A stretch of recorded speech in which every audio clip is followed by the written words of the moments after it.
안녕하세요. 수련탐구 생활의 해강입니다.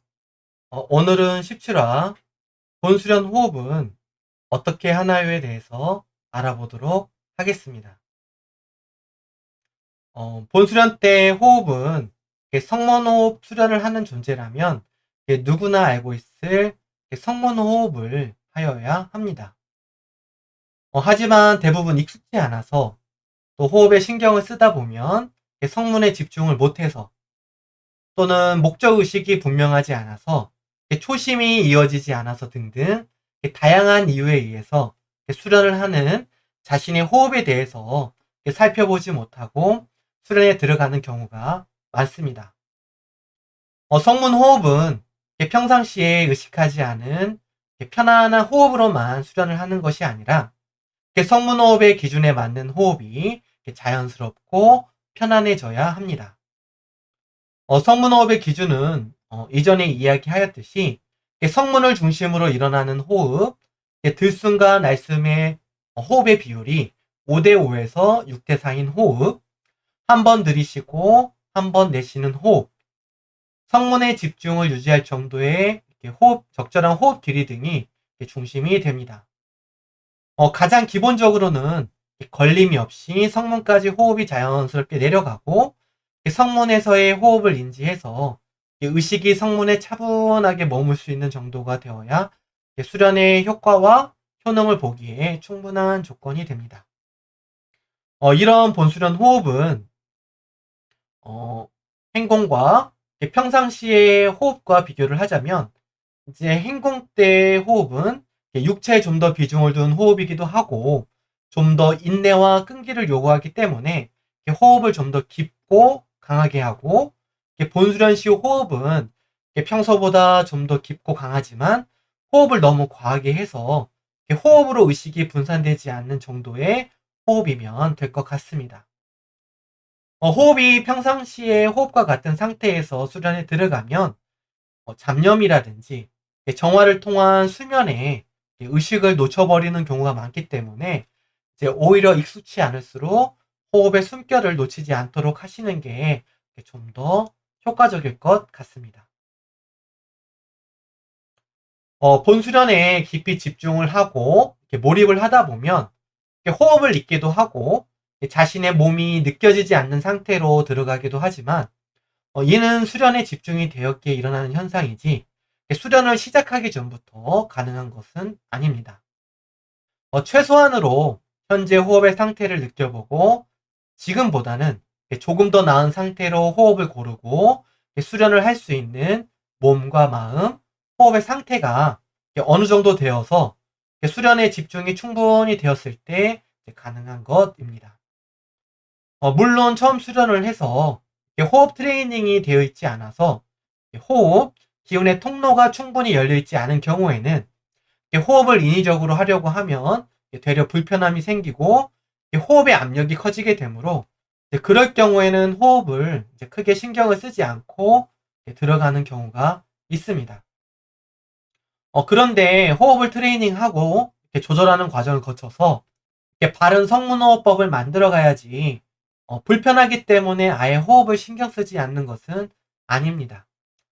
그러다 보면 성문호흡을 수련한다고 하지만 성문호흡을 하지 않는 경우가 생길 수도 있습니다. 그러다 보면 성문호흡의 진법을 경험하고 체득해지기가 어려워질 수가 있겠습니다.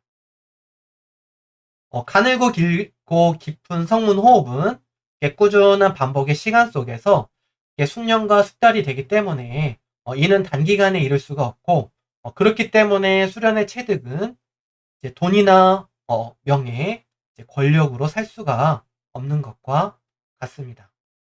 개인 생각으로는 진법은 쉽게 얻을 수가 없고 바른 목적과 바른 방법으로 꾸준히 정성과 노력을 기울인 존재만이 진법을 체득할 수 있는 게 아닌가 합니다. 그럼 가장 쉽게 본수련 호흡을 익히려면 어떻게 해야 하는가?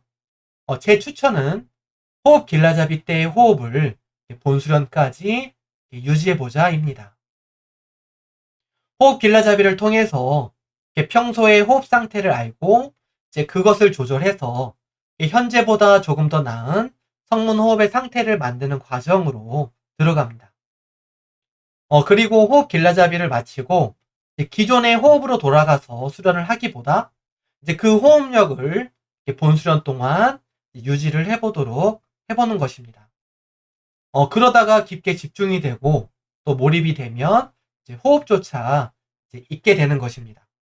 처음부터 호흡을 잊고 들어가는 것은 아닙니다. 호흡 길라잡이는 일상과 수련 중에 또 평상시의 호흡을 성문 호흡으로 좀 더 자연스럽고 편안하게 할 수 있도록 이제 구성이 된 것입니다. 호흡 길라잡이는 단순한 베풀기 프로그램이 아닙니다. 의식과 마음의 사용법을 트레이닝 시킨다든지 자신의 상태를 통해서 기운 등의 변화를 인식할 수 있게 한다든지 호흡을 조절하거나 하는데 필요한 다양한 원리나 이치가 들어가 있습니다. 이 부분을 수련을 하시는 성문인들이 직접 인지는 하지 못해도 꾸준히 반복하다 보면 습관처럼 자연스럽게 수련에 필요한 역량이 쌓이게 됩니다. 호흡은 늘 성문호흡의 기준에 맞춰서 자연스럽고 편안함을 기준으로 하여야 무의식적으로 자신이 만든 자신만의 호흡으로 들어가지 않게 됩니다. 특히 수련 초기에 호흡을 무시하고 수련을 하면 수련의 효율이 높지 않고 기운의 변화도 크게 감지하기가 어려워서 수련의 재미를 느끼기가 어렵습니다. 처음에 바른 습관이 평생 간다고 생각을 하시고 바른 성문 호흡을 습관 들이는데 정성과 노력을 좀 더 기울여 보시면 좋지 않을까 합니다. 수련의 기본 프로그램이 이제 이완의 역할인 체조와 행공, 호흡 길라잡이와 같은 호흡의 조절, 집중인 심법과 본수련의 과정이 일반적인 수련의 과정이라고 볼 수 있겠습니다. 이러한 흐름으로 배치가 된 것을 활용해서 성문호흡을 익히는 과정으로 활용을 해보시면 좋습니다. 다시 말해 수련에 집중이 안 되면 호흡을 조절하고 호흡이 안 되면 이완을 진행을 하는 것입니다. 좀 더 구체적인 예를 들면 본수련에 집중이 되지 않고 호흡이 얕아지면 호흡 길라잡이를 진행합니다. 이도저도 모르고 불편함만 있으면 호흡 체크로 내 상태를 확인하고 호흡 내리기를 합니다. 호흡 체크하기도 힘들면 자세를 취하는 것으로 기운이 들어오는 행공 동작들을 시도해 봅니다. 이런 과정으로 수련을 하는데 효율을 높일 수가 있습니다. 대부분의 현대인들은 생활 자체가 많이 바쁘고 여유가 없기 때문에 시간을 효율적이고 효과적으로 사용하는 것이 중요한 것 같습니다. 무언가에 오랫동안 마음을 써보는 것도 좋은 공부 환경이지만 같은 시간을 시도하더라도 좀 더 효율적이고 효과적으로 만들어 가는 게 이 시대의 흐름이자 지혜가 아닐까 합니다. 호흡 길라잡이는 그 이치를 이해한다면 장소의 제약이 없이 앉아서나 서 있는 상태에서도 가능한 방법들이기 때문에 일상생활에서도 다양하게 활용을 해보시면 좋을 것 같습니다. 마지막으로 정리하자면 본수련 때에도 성문호흡의 호흡력은 유지하는 것이 좋습니다. 그 방법 중에 하나로 호흡 길라잡이의 호흡력을 본수련까지 유지해 보시면 괜찮을 것 같습니다. 호흡 길라잡이는 누워서만 하는 것이 아니라 앉아서나 서서나 그것을 활용해서 평상시 호흡이 절로 성문 호흡이 될 수 있도록 만들어 보시면 좋을 것 같습니다. 그러면 본수련 때에도 특별한 어려움 없이 성문에 집중이 되고 수련에 몰입이 가능할 것 같습니다. 이상으로 마무리하겠습니다. 감사합니다.